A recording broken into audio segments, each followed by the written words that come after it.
Hey friends, so I'm seeing a lot of my friends, non-teacher friends, talking about how it's hard to keep their kids focused during these teleschooling things.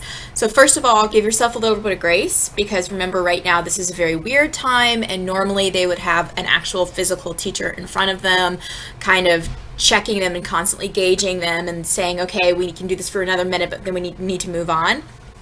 So one of the things that you need to keep in mind is if you have little kids, so like think elementary school kid, and even to some extent up to sixth grade, pretty much 10 minutes is going to be max for the older grades, fifth and sixth grade, fourth and fifth and sixth grade. Younger kids are definitely going to need less amount of time. And what you want to do is you want to keep things going within a 2 to 5 minute block period. So have them do something.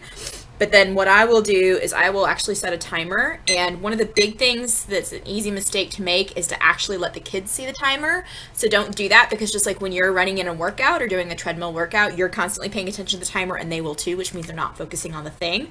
Also, don't become a slave to the timer. So if you see that they're engaged in whatever it is that they're doing, just reset the timer and let them do it for another 5 minutes, another 10 minutes, and you'll start to be able to gauge your kids and their ability to pay attention. Older kids, so like 6th, 7th, 8th, all the way up to some ninth graders, depending on their maturity level, you can have them go for like 10 to 15 minute time period. And again, set the timer and you actually hold on to the timer. Don't let them see it. For older kids, I actually have them kind of train themselves to do timer. And so I'll have them working on something for 20 minutes to 30 minutes and then actually physically stop them and make them get up and move around. I know that it's very tempting for us to have these like wonderful schedules that we've got. Like I've got mine there. And so you'll see 6 a.m., 7 a.m., 8 a.m. And like, that's great. And it's good to have goals. Like you absolutely should have goals, but you can't always stay with it. You can't always stick with it. And so one of the things that you also want to do is to give them choice blocks. So have them work for whatever time period you have found is their good amount of time before they need a break, and then give them a choice for another 2 minutes. And they get to do whatever that thing is for 2 minutes. If it's playing on the phone, if it's, coloring or whatever it is, don't necessarily think that they have to have constant engagement all of the time. You also want to make sure that they're up and physically moving because remember at school they would have breaks just like in between classes, or they're walking to schedule or to specials, or they're talking with their friends. So even in class, if they're not completely and totally focused on their lesson the entire time, they're not like that in our class either. They're talking to their friends and stuff like that, and it's like, okay, guys, let's get back together and things like that. Another thing that you want to do is you want to give them a signal for like, this is playtime, this is work time. So like I do a call and response with my kids. So I'll say, friends, Romans, countrymen, lend me your ears. And usually by the end of the year, they'll respond with lend me your ears, and that's their signal. Every elementary school teacher, middle school teacher, high school teacher, some college professors as well, knows that they need to have a signal for we're done playing, now is the time to work. And you need to remember that your role now as a parent has switched a little bit, right? Because it used to be, if I tell my kids they need to get to work, then they need to get to work. Yeah, that's your parent voice. Your parent voice says that.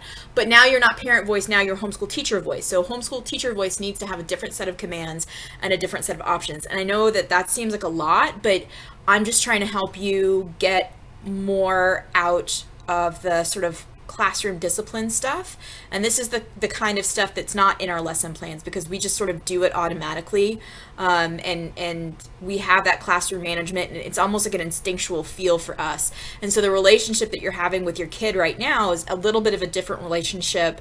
It's actually a lot bit different of a relationship than you would with them on a normal level, because there's like parent you and then there's teacher you, and teacher you is a little bit different. So you might want to use an entirely different set of commands, and especially for little kids, having not only verbal but also physical and visual. So for example, one of my friends who's an elementary school teacher, she uses verbal as in, so she'll do like the, and then the kids will respond with, all right, and then she'll hold up this, like a basically a paddle board, and it will say wait, and that's just let's physically do the thing, right? And then visually, physically, she'll be standing in a specific spot in the room. So even if you're like sitting with your kids and like having a conversation with them, if they start to get off task and you see it, their threshold for paying attention might be over. Go ahead and just set the timer. And, I just use like a little kitchen timer. Set the timer for 2 minutes and let them have those 2 minutes. But then go through it, and it's a routine. Routine's really important, especially right now when everything's tumultuous. Give them the actual routine of here's the call and response, here's the visual, and here's the physical. Now you need to get back to work. For my high school parents, I know that this is really super weird because you really thought your kid could focus and do this on their own because gosh darn it, they're going to be in college soon and they better be able to. It's weird for them too, right? So if I could give you one piece of advice, don't let them go into their room and close the door and be completely alone for 5 hours, only because they're not working on work. They will tell you that they are working on work, and probably for an hour and a half they are.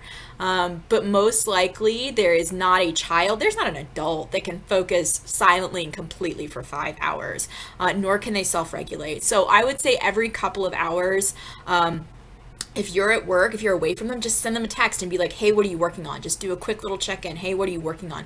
And even if they don't tell you the truth and they're like, oh, I'm doing math right now, and they're not doing math, at least they have that reminder of like, I need to be working on something, right? I'm not getting sucked into whatever distracting thing this is. And I got to tell you, as interesting as my class can be, it will never be as interesting as Fortnite. It will never be as interesting as some of the video games that have spent, millions of dollars in order to make themselves engaging and addicting for your kids. And if you don't want them to get sucked into that addictive hole and to get left behind, then there's got to be a little bit of classroom discipline. There's got to be a little bit of behavior management there. And that, unfortunately, because I'm not there, that's got to come on you. I can have my virtual door open. I can be here to answer questions, but because not every kid has access to technology, I can't require them to check in at a certain time with me. So that means that we're kind of relying on you guys to come in and classroom manage as best you can. And I know that that's a big ask, but I think all of us right now are working together